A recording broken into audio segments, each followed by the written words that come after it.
Got the signal, we're all ready to go for this afternoon's meditation class.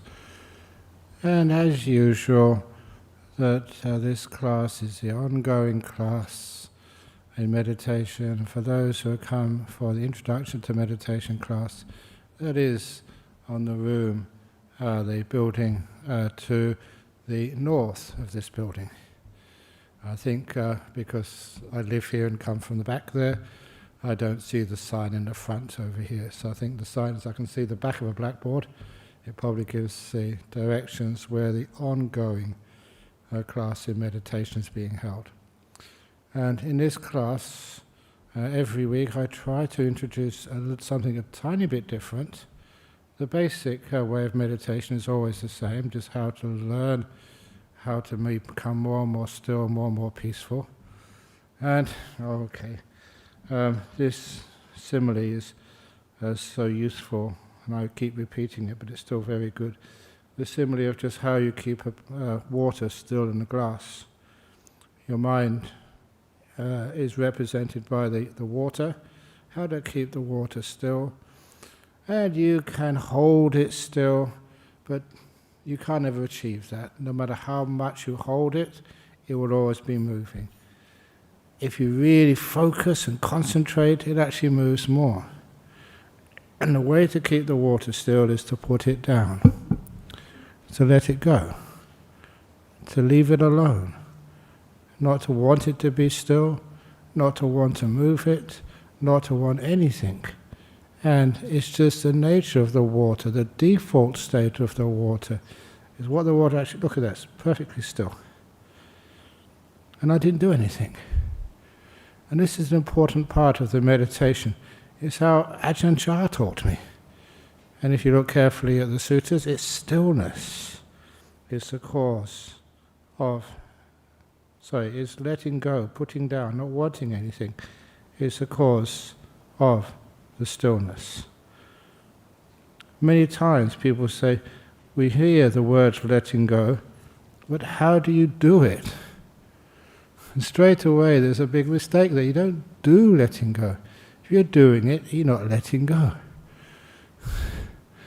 It's something which is totally different than doing things. Putting it down. I don't do putting down. You just let it go. This is default state. But one of the parts of letting go, which is important, is not measuring. It's a strange thing, the word to measure. But when you measure something, then you have control, responsibilities, duties to whatever you measure.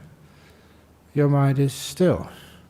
Your mind is not still enough. Your mind is restless. Your mind is tired. What are you doing with those types of perceptions? You're comparing how you feel now to how you thought, imagined you felt earlier, or you imagine just how you should be feeling. And you're measuring against all these standards. And a lot of time, if you look carefully, all that measurement is totally unjustified. It is just the mind going back to a memory, usually of the past, comparing, and a lot of the times those measurements aren't really valid. So imagine what would happen if you spend the time meditating with no measurements at all. You don't compare. To be content and easily satisfied. Which means you're not measuring anything. Just you're experiencing this moment. When you're experiencing this moment, not measuring it, that's one very powerful way of abandoning all your perceptions of the past and the future. Past and the future perceptions is how we measure things. We compare it to something which happened before, or we compare it to something which we fantasize or dream or imagine would happen in the future. Are you peaceful? Is this place quiet right now? Is a helicopter going overhead? Sometimes, if you measure it, It's not good enough, is it? We just have to make sure that there's no helicopters on a Saturday afternoon between 3 and 4 o'clock, a helicopter-free zone or something. You can see that the thoughts begin, and those thoughts are what starts to disturb us. It's not the helicopter disturbs us as much as our reactions and thinking about it. And the helicopter sound is soon to go. Now, all that measuring, this is good, this is bad, it should be like this, it should not be like that, all that measurement does include the past and the future, and a lot of thinking. Imagine if we don't measure, we don't compare, we just sit here, close our eyes, whatever is in front of us is the most important thing. Now is the most important time. And the only thing to do is to be kind, to care. You ever notice that when you're kind and caring, you're not really measuring anymore? You're valuing whatever you're watching for its own value, not trying to relate it to something else. Which means when you don't measure, it means that you can't control. If you can't control, it means that you let go. Much of that idea of letting go, being part of non-measuring, came when somebody asked me about a quote which came from the founder of the Royal Society in London about 200 years ago. And I think Francis Bacon or something. It's Roger or Francis Bacon. Anyway, he was a great scientist. And he said, the only way to control nature is to learn how to measure nature accurately first. And I say this because that was my background in science and physics. And so you know that the only way that the technological revolution happened a couple of hundred years ago was when we learned how to measure everything from time to distances with an accuracy which could allow us to control nature. And from there, we got things like air cons. What temperature is it right now? Is it too cold for you? Too warm for you? You see, when you measure, it creates business. It's never right. It could always be better. But little by little, when we don't measure, we find that we have nothing to do. And when we have nothing to do, we're not measuring, we're just being. That means we let things go. We can be peaceful. And when we let things go and be peaceful, we don't measure at all. It's amazing just how still the mind becomes. It becomes extremely still. And even during the meditation, if you start measuring that you're feeling peaceful, you're not feeling peaceful, that gives you work to do. Are you ever peaceful enough? In meditation, get incredibly still, incredibly peaceful. It blows your mind just how more peaceful you can be. However, if you try to be more peaceful, you're measuring, and then you find it doesn't work. You find that it all kind of goes wrong. You're making business. You're trying to control the mind. So instead of trying to control the mind, we learn just how to leave it alone, not measure it, and just appreciate it for what it is. Have you ever had someone who just appreciates you for who you are and doesn't measure you? Doesn't say, oh, you're kind today, or today you're not so kind. Today you're peaceful, today you're not so peaceful. What's it like when you have somebody who does that? It's quite natural, but it means you can't really relax. You have their measurements to live up to. And of course that's what happens to many people when you're meditating. You are measuring you. And if you measure yourself when you're meditating, is it ever good enough? And you find never. And sometimes you think, oh my goodness, when am I ever going to get to the end of this meditation? Get to its very depth and go to the bottom of the great beautiful mine, M-I-N-E, that's digging the gold mine of meditation. And of course that happens when you stop measuring. When you stop measuring because you stop trying. Not you give up. But you know that all that measurement is false. And you stop. And in this moment, when you're not measuring, you've got nothing to do. Nothing to control. You put down the glass and the water becomes still all by itself. When the water becomes still, I don't know about you, but I used to find, even as a student, find places to go in the vacation periods which I had, and especially from universities. I used to love going up into the mountains because they were quiet. Not going into the hotels or stuff, but really up into the mountains. And especially finding quiet lakes. You can just sit by them. And they can be so, I'm wondering why, so beautiful. What's beautiful in the body of water? And the beauty was its stillness. No boats in that water, no people, just by yourself. And that stillness, that quietness, when nothing was moving, that was something which pulled me into the meaning of beauty. Beauty was there's nothing to do, you can't make it better. It's almost as near as you can get to perfection, because you couldn't improve it. If you measure, you can always improve. If you are non-measuring, leaving things alone, you can't improve it, which means you find some peace. Even in the idea of the time, present moment. Can you improve this present moment? Of course you can't, it's already arrived. It's here. You think you can improve the future. But this present moment right now is here.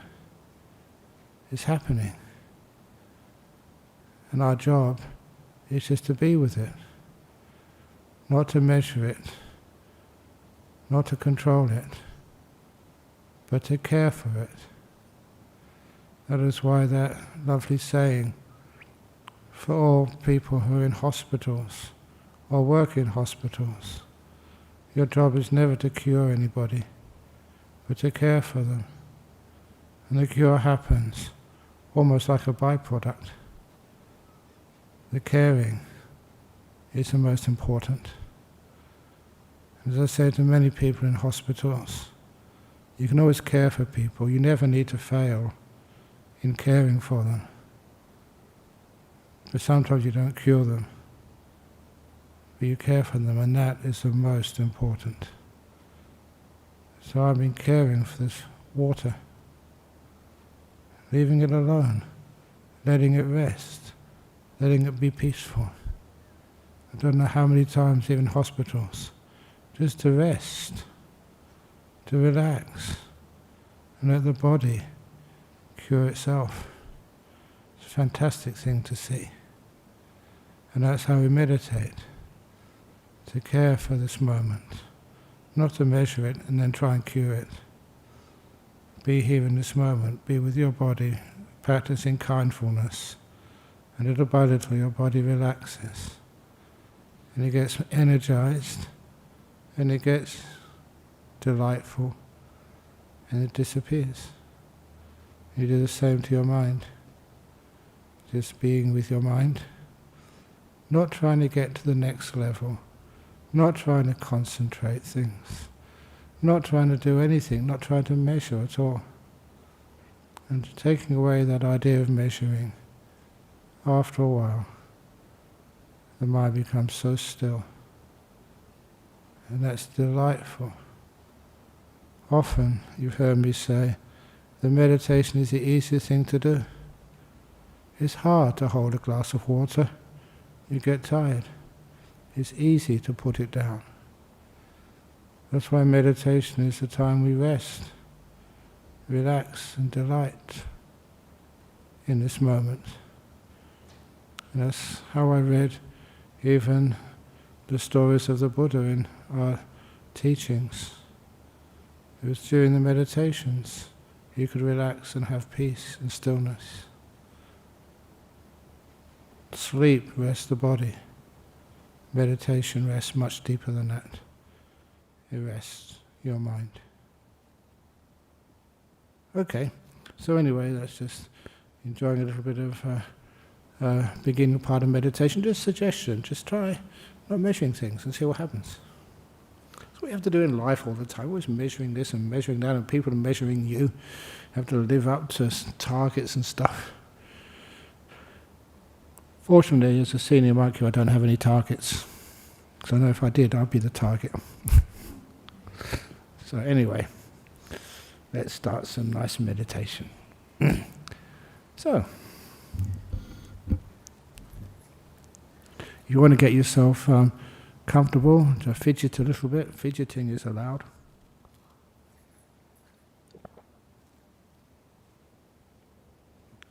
And we'll do a 45-minute meditation, and then afterwards answer some questions. So first thing is to close your eyes.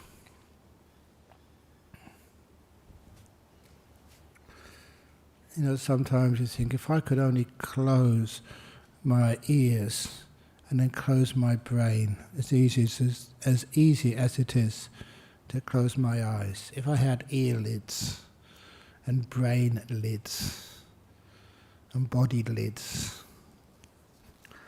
so the body wouldn't be felt for a little while.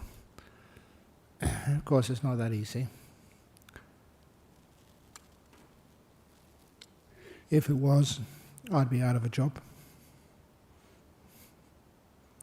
Not that I get paid for anything.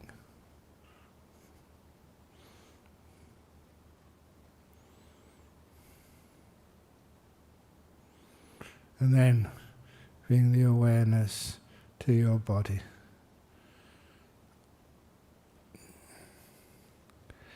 Just first of all, I do general awareness. And then I go more deeply into the experience of the body. I find it a great place to start. Okay, I am doing a little bit of measuring to start with. But not sort of forcing or demanding anything, just knowing how it feels. This is the beginning of the meditation. In the middle and the deeper parts you don't measure at all.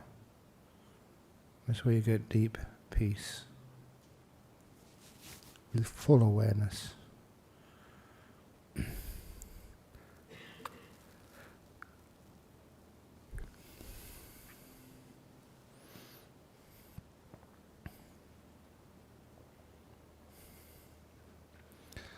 And again, as usual, start with my feet.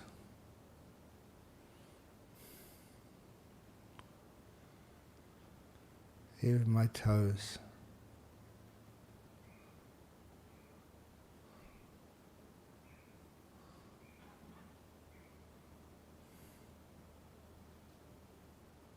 How do your toes feel?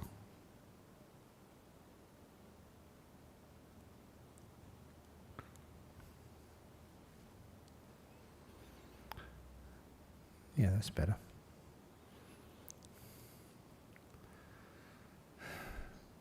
What about the rest of your feet? How are they? Just sometimes just asking that question, showing that you care. Sounds a bit simple, but it actually is very profound. The question of how are you is a very skillful and effective means of creating that link we call mindfulness between you and what you are focusing your mindfulness on. When I say, how are you, feet? I make that connection. My mindfulness is on my feet. I always know that's not enough. I have to be kind too.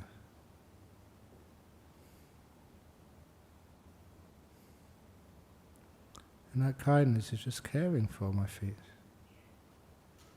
And even if I don't even move the feet, even that kindness, that care, just makes my feet just open up, become peaceful, become rested. It's like the tension gets removed, if there is any tension there. And over those years, you know how to relax feet and ankles. If you ever sprained your ankle, just know the wound there. It's not really a wound, but just the inner bruising, you might say. Just learning how to.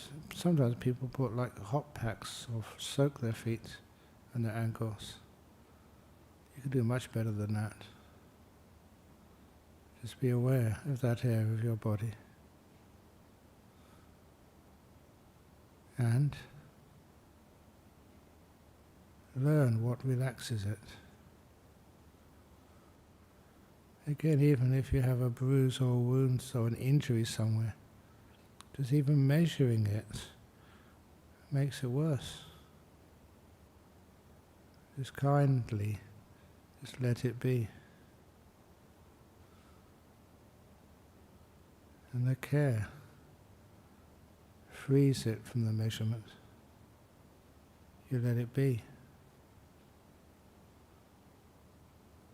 Because all measurements are comparisons.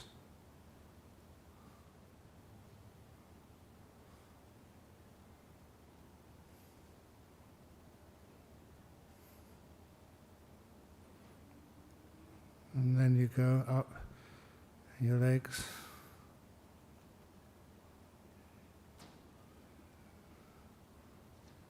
Feeling the muscles in your calves. With your mind, how are you? Muscles, how are you? Skin. You develop awareness of the body. It's like your home in which you live. Making sure the home is secure, safe, tidy. Not going to cause you any problems. Go to my knees. It's a weird thing when somebody once told me to relax my knees. I didn't know how to do it. See what makes your knees more relaxed than they were a moment ago. Yeah, that's measuring. But you find out it's just kindness.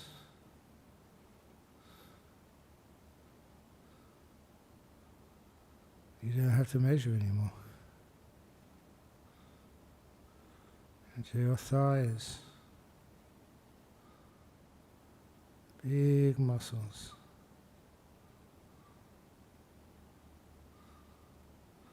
Is there any part of those thighs which is tense? Notice it, aware of it, and let it be.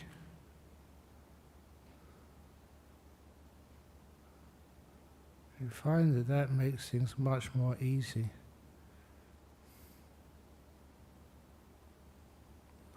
And go to my butt, right at the top of the thighs.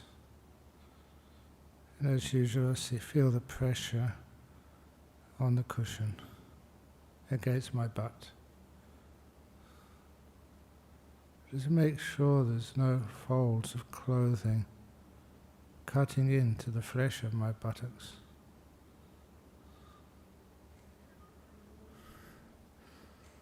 When my body's comfortable, then I go to my waist, straighten the back up, It feels like it needs to do that today, not always. And making sure that everything in its right place. Making sure the back is free from pain. If there is any tightness, tension or real pain there, I focus on that area. I notice it. And I try and go into it rather than go away from it.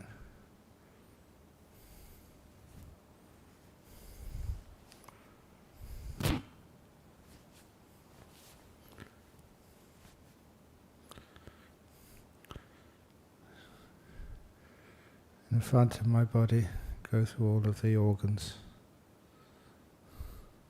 Starting at the bottom of my torso, going up the digestive tract, I just feel it. If I come across any area which is tight, tense, aching or unusual, I stay there and give it the kindness. So like I'm massaging my gut, with an imaginary hand inside my body, calming it down, and feeling all those muscles loosen, ease, and feel free.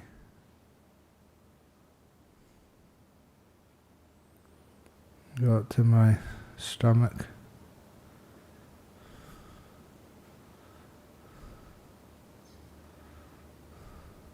Feel my stomach.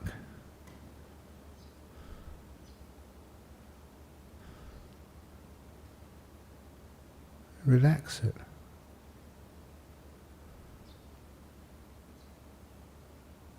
And up to the lungs.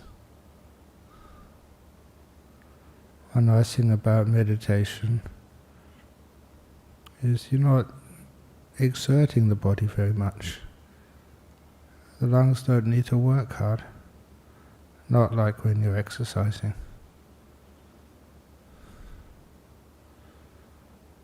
So the lungs can be at ease.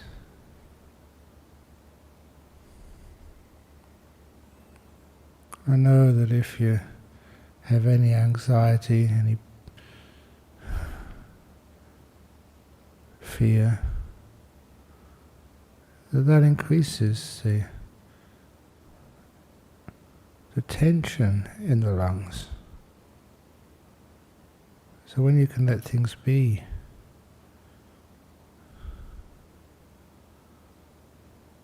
then the lungs are also at ease, and healing can happen.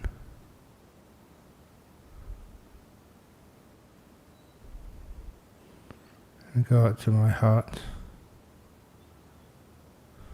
Again, doesn't need to work hard. And then up to the top of my torso, the shoulders. When you just focus on one part of the body, you can really relax it very deeply. And we learn how to relax the body. How do we learn? A lot of time it's trial and error. Until it works.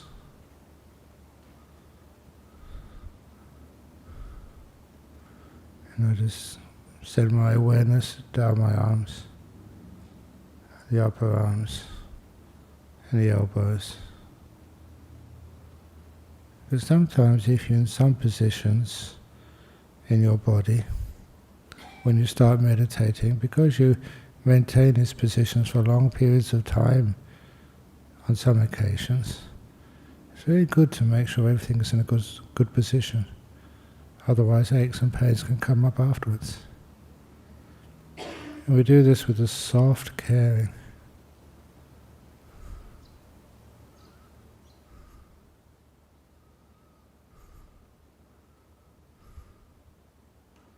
and then down to your wrists and your hands. If you need to adjust your fingers, please do so. All the time I'm willing to listen to my body, to hear it, and if it asks me to change the position of the fingers, I will do so. Theories aren't in charge here. What I listen to is what my body feels right now, which can be a position which I've never seen in any book or described, but which works for me. And after all these years, I'm very appreciative and in awe of the wisdom of my body. It tends to know what to do, or rather, what not to do.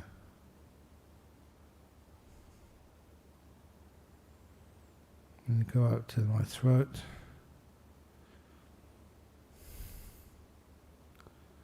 Relaxing it. Making sure the head is well balanced on top of the neck.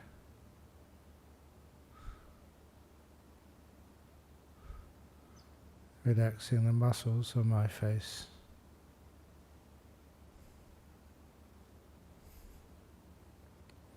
And sometimes I introduce this. It sometimes works for some people, not for everybody. I just imagine my brain. Middle between my ears, a couple of inches behind my eyes. This brain which sometimes works so hard. Imagine your brain, and imagine just picking it up, taking it out of your skull, and putting it in a nice little basket with a nice mattress on the bottom, a duvet on the top, a lovely pillow, and say, brain, you worked hard, now rest. No need to think and to plan. Take a break, so you can be still. And anyway, your whole body, how does it feel?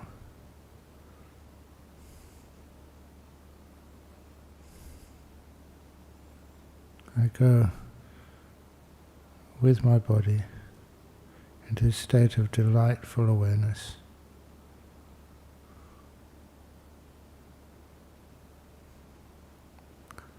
My body's more relaxed,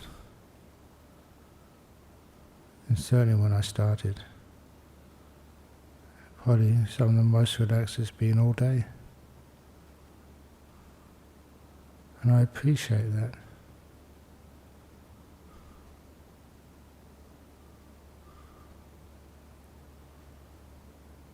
When you appreciate what's happening in this moment, it's easy to stay here. And it happens naturally. You go deeper inside. When your car is parked safely,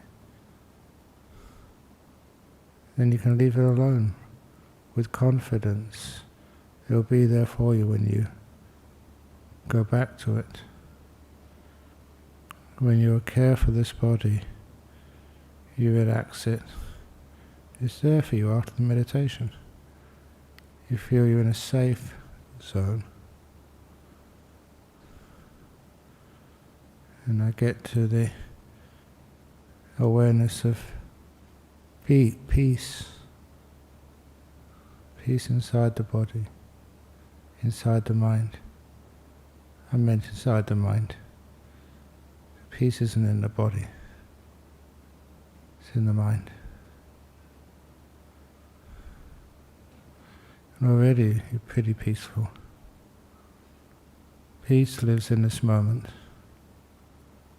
And peace is what you experience, not what you think. And the peace gets stronger the more silent you are. listen to this mind. Don't think about it.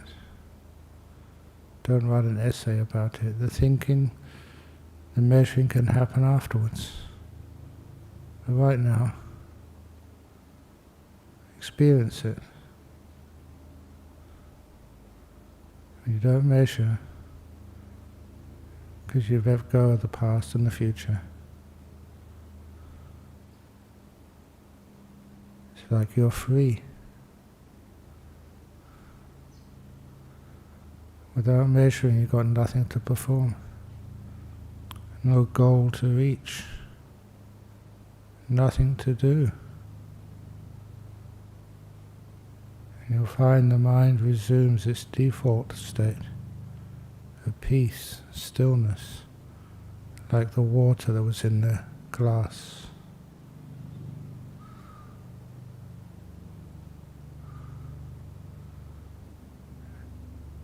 And if you can perceive the delight of a peaceful mind, you don't need to focus or strive. Any striving, measuring, focusing destroys that delight.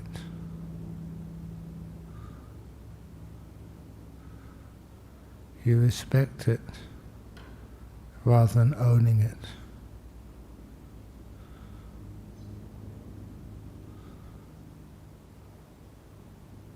It might be that you start becoming aware of your breathing. If you do, great.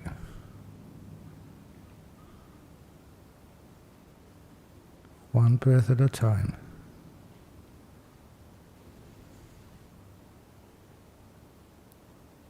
As long as it feels delightful,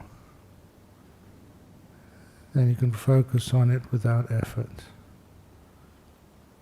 And you don't disturb it. The effort, the trying, disturbs it.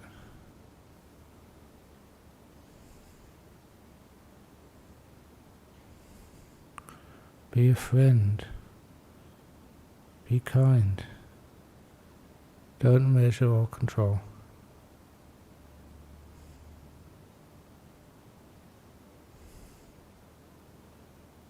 Soon your mind gets so still. It is the joy, the delight which keeps the mindfulness strong.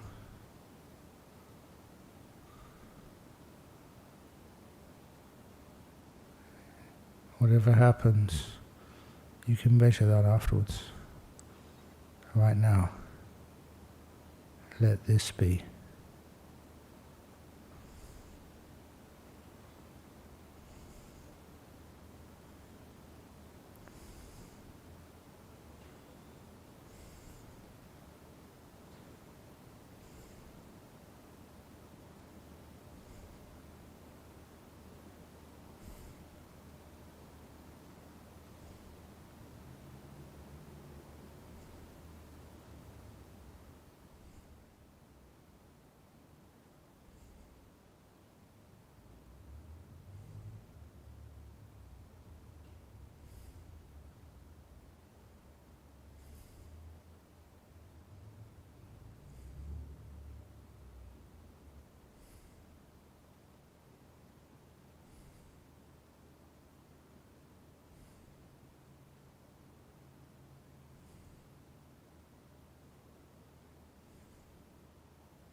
Close to the end of the meditation now.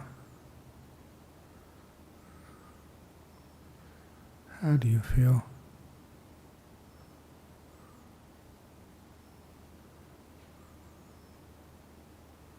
How relaxed is your body and how peaceful is your mind?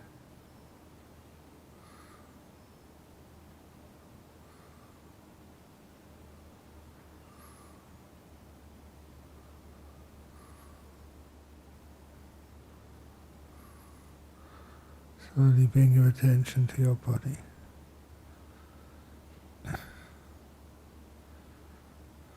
Mine sitting here feels very deeply relaxed. It's almost like it's been turned off. Now I'm turning it back on again.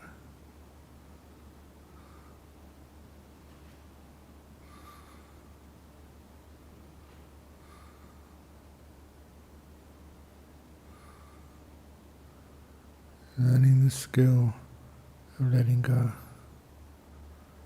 putting things down. It's one of the best things one can ever learn.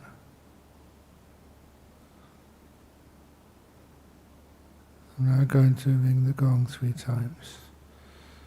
When the gong finishes sounding for the 3rd time, please open your eyes to complete today's meditation.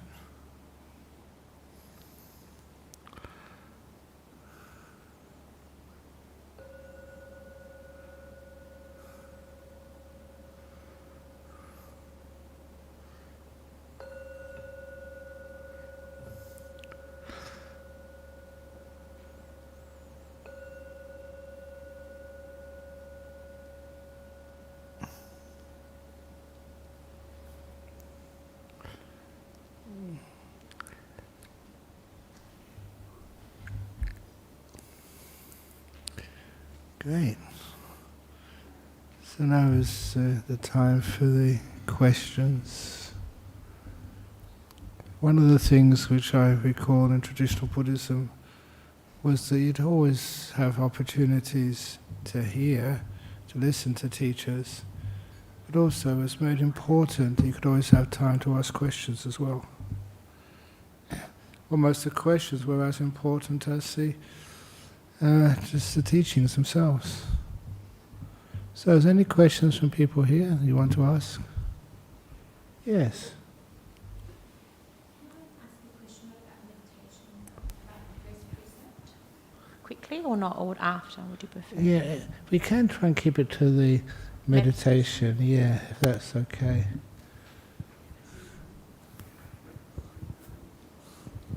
Ajahn Brahm, I just say something. If it's only to do with the meditation. About the glass of water. I find it very interesting. Can I say that or share something? Oh yeah, because that's meditation, how to let go, yes. I don't know whether it is. Oh, doesn't matter. I say okay. Yeah. Very interesting. You said about the glass of water. No, it reminds me of my younger days. What my grandfather told me. What he told me was, the glass of water given to you, that is yours. No? If you try to top it more, this thing, it won't, it spills. No? It's not yours, it spills. No? So we have to learn to be contented and not greedy. Otherwise, it spills and we won't be happy. I just want to say that. Sorry. No, that's fine. Okay, let's get some of the questions here. Hopefully, it's about the meditation. Oh, actually, there's all sorts of things on here as well. So what is your question about the precepts? Yeah, go on. Oh, thank you. Yeah. I was wondering about the first precept, which is around not killing anything living, which is very important. But I wondered what I've read around Buddhist thoughts around vegetarianism, to meat eating, and I just wondered, because I want to take the precepts as I've discussed with you before, but I just wondered what the thoughts were, because I know some monks do eat meat. If you don't mind elaborating. Yeah, it's just the whenever anybody just even eats meat, or are they really involved in killing? There is a sort of a connection there, but the connection is not direct. I don't know if you've ever killed an animal deliberately. There's, in my life, the only one which I remember as a kid killing was a mouse. After my father died, there was a mouse in my mother's flat. I thought I would protect my mum and put a trap down, and I caught that mouse, and because I was directly responsible for it. And I felt terrible about that, simply because I could pick it up, and it was still, it's not that sort of long, it's still warm. It was just a beautiful little animal. You could actually just stroke it, and its fur was just like fur. I felt terrible that I was responsible for that. Actually, doing something, killing it yourself, and buying sort of it from a shop is a different. If you can just be a vegetarian, fine. But also, just remember that's not actually the precept. There was the Buddha's cousin, Devadatta. He tried to introduce that precept, and Buddha said, no. If you wish to be, you can. But it's not obligatory under the 5 precepts. And someone from the Czech Republic. Dear Ajahn, even though you've talked about mind versus brain, I sometimes feel that even when the mind seeks liberation, the brain needs to adjust itself to change its habits. It feels as if the mind is ahead of the brain, which still uses the old neural paths. What is the best way to accept the gradual training with patience? Thank you. It is, the brain, I used to always say the brain was just pretty fixed, but the brain is plastic. And sometimes it can do things which are just seem to be strange. Can't really understand how it works. Where is the brain? It's not just a massive grey matter somewhere between your ears. Sometimes it's even more than that. It's one of the reasons why the brain is one thing but the mind is another. It's as if the mind, is there when you're in your mum's womb. It can know things, can remember things. It remembers the mind before the whole rebirth thing. And then it seems to be that your brain in this life tends to take over. Many people who have strange experiences, it's just last night one of the people who were here was, she was Sri Lankan, but she said her first child always wanted to eat with chopsticks. And in Sri Lanka you just eat with your fingers. Spoons maybe, but not chopsticks. And it's obvious that the child was Chinese before. But that stays with you for a few years, and usually around the age of 6 or 7, that's when your current brain tends to take over. And that just dominates you. And then at the end of your life, it's as if the old mind tends to become a little bit more dominant over your brain. It's the brain needs time to adjust itself to change. Yeah, but it does change. And the brain is not you. It's not just your personality and stuff. There's much more to it than that. Which is one of the reasons why that sometimes people have, apparently this is true, I'm just trying to remember it correctly, they have injuries or they have some concussion or something, they can speak a new language. And it's weird. Where on earth did that come from? They know new things. And even just, please excuse me because I love weird stories. There's a book I remember reading about people who had heart transplants. And this little kid who had a heart transplant, successful, and afterwards she sort of had these nightmares of being killed. But it was weird. And there was the same nightmare every evening or every night time. And eventually she went to see the doctor, and the doctor said, "Oh, that's just a trauma. It's a very huge operation, having a heart transplant from a young 8 or 9 or 10-year-old or something."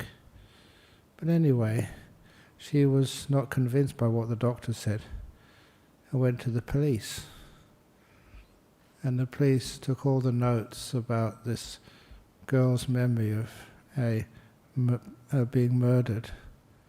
And the police had the opportunity to investigate further and found out that the heart which this girl had come from a prostitute who had been murdered. And the description this girl gave of the incident of being murdered and the fellow she remembered doing this to her, the police were so interested in this that they found this guy, matched the girl's description, and he confessed it was him. How can that happen? It's not her heart. She got it from another person, a dead person. But if that heart somehow had some memory for a little time. Anyway, so the mind seeks liberation.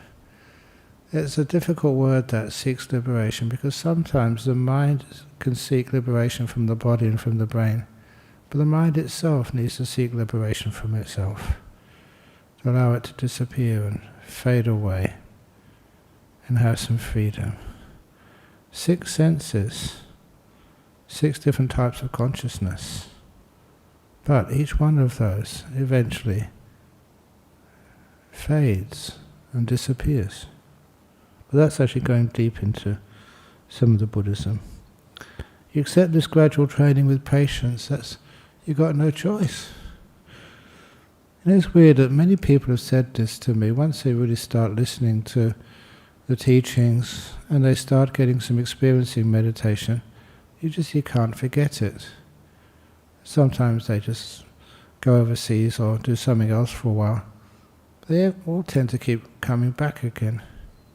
There's something which is so compelling with this gradual training of learning how to be peaceful and delightful. It's just you realize that's what life is about. And sometimes it's the only thing which has some worth.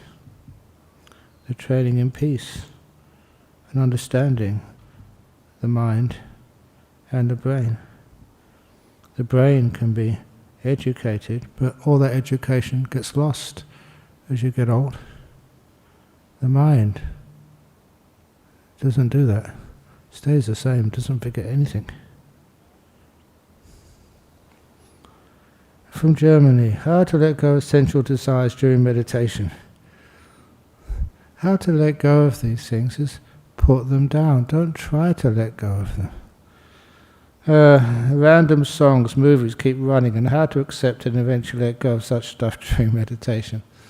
A lot of times when you appreciate the peace of meditation, how does it feel at the end of the meditation? That's one of the reasons why I do that little exercise. At the end of the meditation, how do you feel? What is peace like? And after a while, it's much more delightful than things like movies and songs. The greatest song is a song of just being silent. I don't know what music you like. So often I used to like rock music when I was young. But then afterwards it was just too noisy. When your mind started to get more sensitive, you appreciated like classical music. But then there's times when you find these very quiet places and you're silent. And that silence by far the best music. So peaceful and so constant. So that's the same with the sensory desires. Go for the sixth sense desire, the desire for peace, for silence, for bliss. From Switzerland to Ajahn, which perception should be developed and which one should be abandoned? Support virtue and meditation. One of the perceptions is like the perception of joy and happiness. See the benefit in virtue and the benefit in not harming or hurting others. That is, when it came to virtuous behavior, because I realized that these were my friends, even if I didn't know them, you didn't want to harm anybody. And when you have living in a forest like the monks do, on Sunday I go back to the Serpentine, and it's beautiful that you don't harm any of the animals there. None of the ants, or the kangaroos, or the birds. And many of you have been to Serpentine, and you see like the birds and the kangaroos, even the snakes. You don't see them very often, but even the snakes are just so friendly. I say that with caution because I better not go there. Friendly snakes. You're in our retreat centre. This beautiful dugite, big one. He just crawls around in the hot weather and just suns himself. Never does any harm to anybody, and he's not afraid. So it's almost like people take photographs of him. Or it could be a her, I haven't checked. Anyway, so the perceptions of the benefits of virtue and meditation, that's one of the best. And it's also the joy of it, the sheer joy. A big barrier for peace is posture during meditation. Well done. I can't seem to find the right position, or become uncomfortable quickly. Should I just experiment further? Experiment further and just see what type of chairs or what type of couches or whatever you can find which becomes comfortable for you. It's not the best comfort, but you know this is the best as I can do. This is good enough. If you can do that, then you can actually have some peace in meditation. You never find a posture which is perfect, but it's more than good enough just to relax it, and then after a while, just the posture's not important anymore. A good example of that is when I'm just sweeping through the body, go to my butt. There's always a pressure there. But as long as it doesn't change, it's the best you can do. After a while, it disappears. You don't notice it, perceive it anymore. So don't try and find a perfect posture. Try the good enough posture. Then your body vanishes. When meditating, sometimes we have racing thoughts and body discomfort. They go together. If the thoughts calm down, then the body gets relaxed. If the body is relaxed, the thoughts get relaxed, and they're not fast. Kindly advise what to do in those areas. I think racing thoughts is more difficult for people, because you feel that you have to have those racing thoughts. Sometimes you're trained to have those thoughts. Sometimes people have the idea the more you think, the more you'll discover and know. But wisdom comes from silence, when the mind doesn't think at all. Perfectly aware, alert, but not thinking. Poised, still. Then afterwards, when the first thought comes, it can be incredibly powerful and very revealing of the truth of things. But it always comes from stillness. Wisdom does not come from reading, does not come from listening to lectures like this one. It comes from being still and silent. So anyway, to stop the racing thoughts. Why are the thoughts racing? Sometimes it's because you're feeding them. Feeding them, we're trying to stop them, controlling them. It's like your mind is rebelling. How do you stop things rebelling? Be kind to them. I've seen this so often, even like just recently, like teenagers rebelling against their parents.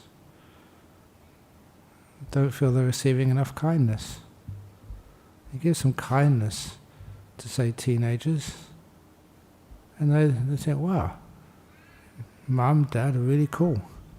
They don't want to rebel anymore. If you put a bird in a cage, and the bird doesn't want to be there, and the door is always locked, one day when that door is open, the bird will fly away and never come back. You put a bird in a cage, and always leave the door open, and it's a beautiful cage, great food, great comfort, and the bird feels it's well cared for. Then the bird may fly off, but always come back again, because it's a very loving and caring environment. Why does your mind run off? Somehow or other it's not a loving, caring environment in your own body and mind.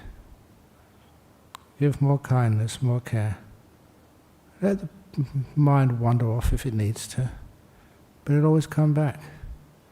It's its home, and you're kind to it. Therefore it stays. Okay, so that's enough for today. I hope it was useful for you. And I see already there's a few of the Be Quiet group are starting to arrive. So we have another session at 5 o'clock. But that is for the 18 to how old? 35. Oh, okay. Okay. How old are you, Eddie? 60. Oh, I'm too young, sorry. Okay, so I'm going to pay respects to Buddha and then just have a cup of tea, then come out for the Be Quiet group.